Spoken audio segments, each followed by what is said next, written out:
بسم اللہ الرحمن الرحیم۔ اگر کوئی شخص نماز پڑھتا ہے اور نماز پڑھنے کے بعد دو نشانیاں ظاہر ہوں تو اس کا مطلب ہے کہ اللہ تعالیٰ اس بندے سے ناراض ہے۔ نمازیوں ہوشیار ہو جاؤ۔ محترم ناظرین، سچے اور پکے مومنوں کی یہ شان ہوتی ہے کہ وہ اپنی زندگی کی تمام ساعت و لمحات اپنے خالق و پروردگار کی رضا جوئی کی نظر کر دیتے ہیں۔ انہیں ہر آن اس بات کا کھٹکا لگا رہتا ہے کہ کہیں ان کی ذات سے ایسا فعل سرزد نہ ہو جو اللہ تعالیٰ کی ناراضگی کا سبب بنے اور اس کے غیظ و غضب کو دعوت دے، کیونکہ انہیں اس بات کا کامل اذعان حاصل ہوتا ہے کہ انسان کی زندگی کا مقصد و حاصل بجز اس کے کوئی نہیں کہ اسے اللہ تعالیٰ کی رضامندی حاصل ہو جائے، کہ کامیابی و کامرانی کا سارا مدار اسی کی رضامندی پر ہے۔ چنانچہ وہ اپنا ہر قدم نہایت احتیاط اور پھونک پھونک کر اٹھاتے ہیں تاکہ مرضی رب کے خلاف کوئی عمل سرزد نہ ہو،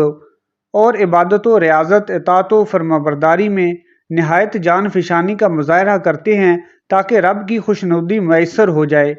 ان صفات کے حامل مسلمان کامیاب ضرور ہیں لیکن نایاب نہیں ہیں۔ ہمیں بھی چاہیے کہ ہم ایسے لوگوں کی زندگی کو مشعل راہ بنائیں اور اس کی روشنی میں اپنی زندگی گزاریں، لیکن سوال یہ ہے کہ ہمارے اندر یہ اعلیٰ صفات کیسے پیدا ہوں گی اور ہمیں اللہ تعالیٰ کی رضامندی کیسے حاصل ہوگی؟ ہمیں اتنی بات تو معلوم ہے کہ مولا کی رضامندی دنیا و آخرت کی سعادت مندی کی ضامن ہے اور اس کی ناراضگی دونوں جہان کے خسارے کا سبب ہے، لیکن ہمیں اس بات کا ادراک نہیں کہ ہمارا خالق ہم سے راضی ہے یا نہیں۔ چنانچہ اسی کے پیش نظر ہم آج کی ویڈیو میں بات کریں گے کہ اللہ تعالیٰ کی ناراضگی کی نشانیاں کیا ہیں، کیونکہ جب ہم اللہ تعالیٰ کی ناراضگی کی نشانیوں سے واقف ہو جائیں گے، جب ہماری زندگی میں وہ نشانیاں ظہور پذیر ہوں گی تو ہم فوراً سنبھل جائیں گے اور توبہ و انابت کے ذریعے اس کی رضامندی کی جستجو میں لگ جائیں گے۔ حقیقی بات تو یہ ہے کہ انسان کو اللہ تعالیٰ کی رضامندی اور ناراضگی کا علم نہیں ہو سکتا، البتہ علماء اسلام نے کچھ ایسی علامتیں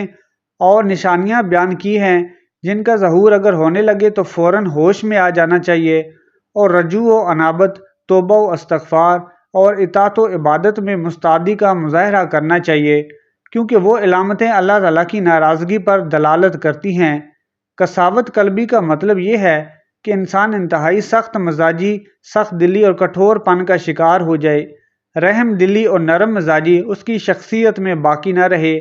دل کے اندر سختی و بے رحمی معاصی و ذنوب پر جری ہو جانے اور مسلسل گناہوں پر اصرار کرنے کے سبب پیدا ہوتی ہے، حتیٰ کہ انسان کے بڑے بڑے گناہوں کو بھی بلا خوف و خطر اور بے حیائی سے انجام دینا شروع کر دیتا ہے۔ ظاہر ہے گناہوں پر مصر ہو جانا اللہ تعالیٰ کے غیظ و غضب کو دعوت دینا ہے، چنانچہ اللہ تبارک و تعالیٰ ایسے نافرمان بندوں کے دل سخت کر دیتے ہیں۔ چنانچہ تابعی مالک بن دینار رحمۃ اللہ علیہ فرماتے ہیں، دل کا سخت ہو جانا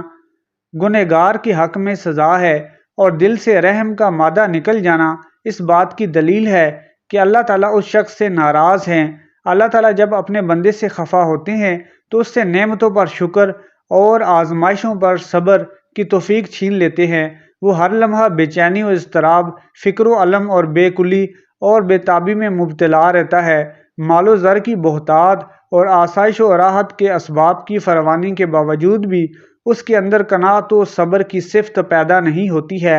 اور جس بندے کو حق تعالیٰ کی خوشنودی حاصل ہو جاتی ہے وہ اپنے معمولی اور محدود سرمایہ میں بھی صبر و شکر کے ساتھ زندگی گزار دیتا ہے۔ وہ اللہ کے فیصلے پر راضی رہتا ہے۔ مصیبت کی گھڑی ہو یا راحت کا موقع ہو، وہ ہر وقت قضاء و قدر کو بجان و دل قبول کر لیتا ہے اور زبان کو آلودہ شکوہ نہیں کرتا۔ حقیقت یہ ہے کہ بندہ اپنے خالق کے تئیں جو گمان و خیال کرتا ہے، خالق اسی کے مطابق اس کے ساتھ معاملہ کرتے ہیں۔ یعنی بندہ اگر اپنے خالق سے بہرحال راضی ہے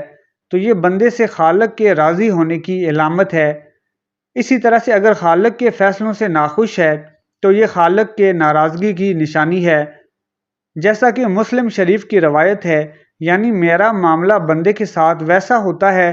جیسا بندے کا گمان میرے متعلق ہوتا ہے، اور جب میرا بندہ مجھے پکارتا ہے تو میں اس کے ساتھ ہوتا ہوں، جو انسان معیشت اور نافرمانی میں ہر وقت ڈوبا رہتا ہے، احکامات الہیہ کی ادائیگی میں غفلت و بے اعتنائی کا مظاہرہ کرتا ہے، اس کے باوجود اس کے پاس آسائشوں اور راحتوں کی فراوانی اور دولت کی ریل پیل ہے، تو سمجھ جانا چاہیے کہ اس پر اللہ تعالیٰ ناراض ہیں، اور یہ سامان آسائش در حقیقت اس وجہ سے ہیں تاکہ وہ دنیا میں عیش کوشی کی غفلت میں سوتا رہے اور آخرت میں اس کے لیے کوئی حصہ نہ رہے۔ جیسا کہ حق تعالیٰ نے ایسے سرکشوں اور نافرمانوں کے متعلق ارشاد فرمایا ہے، اور کافر عیش کوشی میں مبتلا ہیں اور جانوروں کی طرح کھا رہے ہیں، اور جہنم ان کا ٹھکانہ ہے، اور اپنے خالق و مالک کو فراموش کر بیٹھتا ہے، مسلسل گناہوں میں ملوث رہتا ہے، اور توبہ و انابت کا خیال تک اس کے دل میں نہیں آتا، تو سمجھ جانا چاہیے کہ اللہ تعالیٰ اس پر ناراض ہیں، کیونکہ جب وہ ناراض ہوتے ہیں تو بندے سے توبہ کی توفیق چھین لیتے ہیں اور اسے معصیت کی وادیوں میں بھٹکتا چھوڑ دیتے ہیں، جیسا کہ خود اس کا فرمان ہے۔ ترجمہ: اور ان لوگوں کی طرح نہ بنو جنہوں نے اللہ کو بھلا دیا تو اللہ نے خود انہیں اس کی ذات سے غافل کر دیا، یہی لوگ فاسق ہیں۔ یعنی جب بندہ اللہ کے حقوق اور احکامات کو فراموش کر بیٹھتا ہے تو اللہ تعالیٰ اس کو اس قدر غفلت میں ڈال دیتے ہیں کہ انہیں توبہ کی توفیق میسر نہیں ہوتی، اور اسی غفلت کی حالت میں معاصی و ذنوب کا بار گراں سر پر اٹھائے آخرت کی جانب اپنے اعمال کی سزا پانے چل پڑتا ہے۔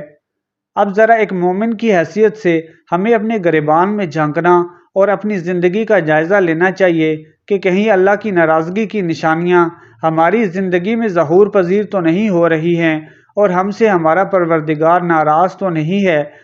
اگر یہ نشانیاں ظاہر نہ ہوں تو تب بھی ہمیں ہر آن اس کی رضا جوئی اور خوشنودی کی جستجو میں مگن رہنا چاہیے۔ حضرت سیدنا موسیٰ علیہ السلام نے عرض کی، یا اللہ، تیرے ناراض ہونے کی نشانی کیا ہے؟ اللہ تعالیٰ نے ارشاد فرمایا، موسیٰ، میرے ناراض ہونے کی پہلی نشانی، جب میں کسی قوم پر ناراض ہوتا ہوں تو میں بے وقت بارشیں برساتا ہوں، اور جب بے وقت بارشیں برستی ہیں تو فصلیں تباہ و برباد ہو جاتی ہیں۔ جب فصلیں تباہ و برباد ہو جاتی ہیں تب ملک میں غربت پھیل جاتی ہے۔ موسیٰ، میرے ناراض ہونے کی دوسری نشانی، پیسہ بخیلوں کے ہاتھ میں دے دیتا ہوں۔ میرے ناراض ہونے کی تیسری نشانی، اے موسیٰ، جب میں ناراض ہوتا ہوں تو حکومت بے وقوفوں کو دے دیتا ہوں، اور نااہل لوگ، بے وقوف لوگ کسی بھی قوم کے اوپر ویسے بھی عذاب ہیں۔ محترم ناظرین، اب بات کرتے ہیں اللہ کے راضی ہو جانے کی نشانیاں۔ سب سے پہلے اللہ پاک جس کو دین کی سمجھ عطا فرماتا ہے، دین سے جوڑ دیتا ہے، تو اسے اپنا محبوب بنا لیتا ہے۔ حضرت عبداللہ ابن مسعود رضی اللہ تعالیٰ عنہ سے مروی ہے کہ حضور پاک صلی اللہ علیہ وآلہ وسلم نے فرمایا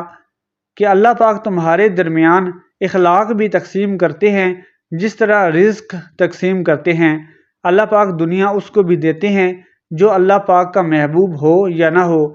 لیکن اللہ کریم دین کی سمجھ سے اس کو دیتے ہیں جو اللہ پاک کا پیارا ہو۔ عبادت کی محبت، قرآن کی محبت، اللہ پاک کی محبت، اللہ کریم کے ذکر سے محبت، حضور پاک صلی اللہ علیہ وآلہ وسلم پر درود بھیجنے کا شوق اور تڑپ، یہ وہ چیزیں ہیں جو اس بات کی نشانی ہیں کہ اللہ نے اسے بہت پیارا بنا لیا ہے۔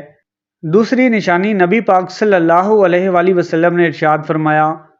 اللہ جسے اپنا محبوب بناتے ہیں تو اس پر تھوڑی سی آزمائش بھی ڈالتے ہیں، یعنی کہ اللہ پاک دیکھنا یہ چاہتے ہیں کہ میرا بندہ میرے فیصلے پر راضی ہوتا بھی ہے یا نہیں۔ جو راضی ہو جائے اللہ پاک اسے دنیا میں بھی راضی کرتے ہیں اور آخرت میں بھی راضی کریں گے۔ جو اس وقت بوکھلاہٹ کا شکار ہو جائے کہ یہ کیا ہو گیا ہے میرے ساتھ، میں تو نماز بھی پڑھتا ہوں، قرآن پاک کی تلاوت بھی کرتا ہوں، پھر مجھے بخار کیوں آ گیا ہے، میں تو دین پر کاربند ہوں، پھر مجھے کیوں فکر ہو رہی ہے، تو ایک مسلمان کو ایسا نہیں سوچنا چاہیے۔ حضرت بلال حبشی رضی اللہ تعالیٰ عنہ سے کسی نے پوچھا کہ آپ بڑی توحید کی باتیں کرتے ہیں تو آپ کو اتنی بری طرح سے مار کیوں پڑی ہے؟ تو آپ رضی اللہ تعالیٰ عنہ نے جواب دیا کہ تم بھی تو بازار جا کر برتن خریدنے سے پہلے اسے بجا کر دیکھتے ہو کہ مٹی صحیح طرح سے لگی ہے یا نہیں۔ بس اللہ نے بھی مجھے آزمایا تھا، اس کے بعد وہی غلام تھا جس کا رنگ بھی کالا تھا، موٹے موٹے ہونٹ تھے، جس کے بارے میں اللہ کے پیارے رسول حضرت محمد صلی اللہ علیہ وآلہ وسلم نے ارشاد فرمایا کہ جب میں جنت میں جا رہا تھا، جب مجھے معراج کی سیر کرائی گئی تو آگے آگے کسی کے چلنے کی آہٹ سنائی دی۔ میں نے حضرت جبرائیل علیہ السلام سے پوچھا کہ یہ کون ہیں؟ جواب ملا کہ یہ بلال حبشی ہیں جو آپ کے آگے آگے چل رہے ہیں۔ رسول پاک صلی اللہ علیہ وآلہ وسلم جب واپس آ گئے تو حضرت بلال رضی اللہ تعالیٰ عنہ سے پوچھا کہ تم کون سا عمل کرتے ہو؟ تو حضرت بلال حبشی رضی اللہ تعالیٰ عنہ نے فرمایا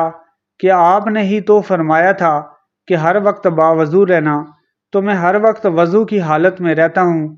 اور جب بھی میں بے وضو ہوتا ہوں تو اسی وقت نیا وضو بنا لیتا ہوں،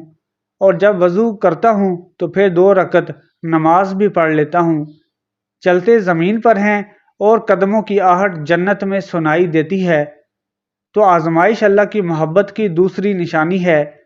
اس لیے اگر کوئی فکر یا پریشانی میں ہو تو اس کا یہ مطلب نہیں ہوتا کہ انسان یہ سوچنے لگے کہ پتہ نہیں مجھے کیا ہو گیا ہے۔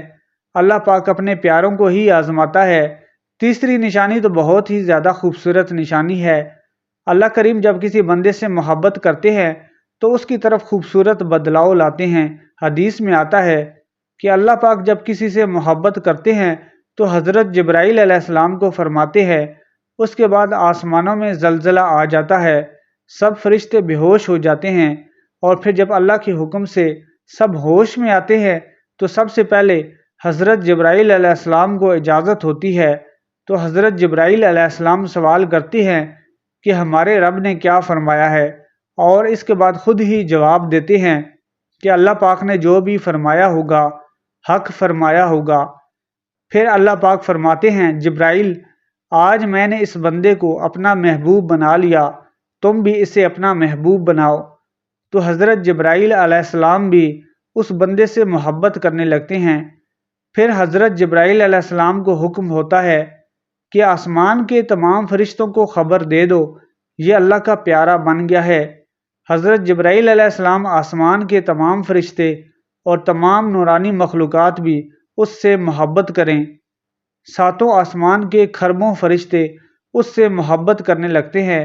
پھر ایک فرشتہ آسمان سے دنیا میں آتا ہے اور اعلان کرتا ہے کہ اے لوگو، فلاں شخص اللہ کا محبوب ہے۔ حضرت جبرائیل علیہ السلام اور تمام آسمان کی نوری مخلوقات اس سے محبت کرتی ہیں، تم بھی اس سے محبت کرو، اور پھر دنیا والوں کے دلوں میں اللہ پاک اس کی محبت ڈالتا ہے۔ دعا ہے کہ اللہ پاک ہم سب مسلمانوں کو سیدھے راستے پر چلنے کی توفیق عطا فرمائے، آمین۔ امید ہے ہماری آج کی یہ ویڈیو آپ کو پسند آئی ہوگی۔ ویڈیو پسند آئی ہے تو چینل کو سبسکرائب کر لیں، اور کمنٹ سیکشن میں اللہ تعالیٰ کا پیارا نام المعید ضرور ٹائپ کریں، جس کے معنی ہیں دوبارہ پیدا کرنے والا۔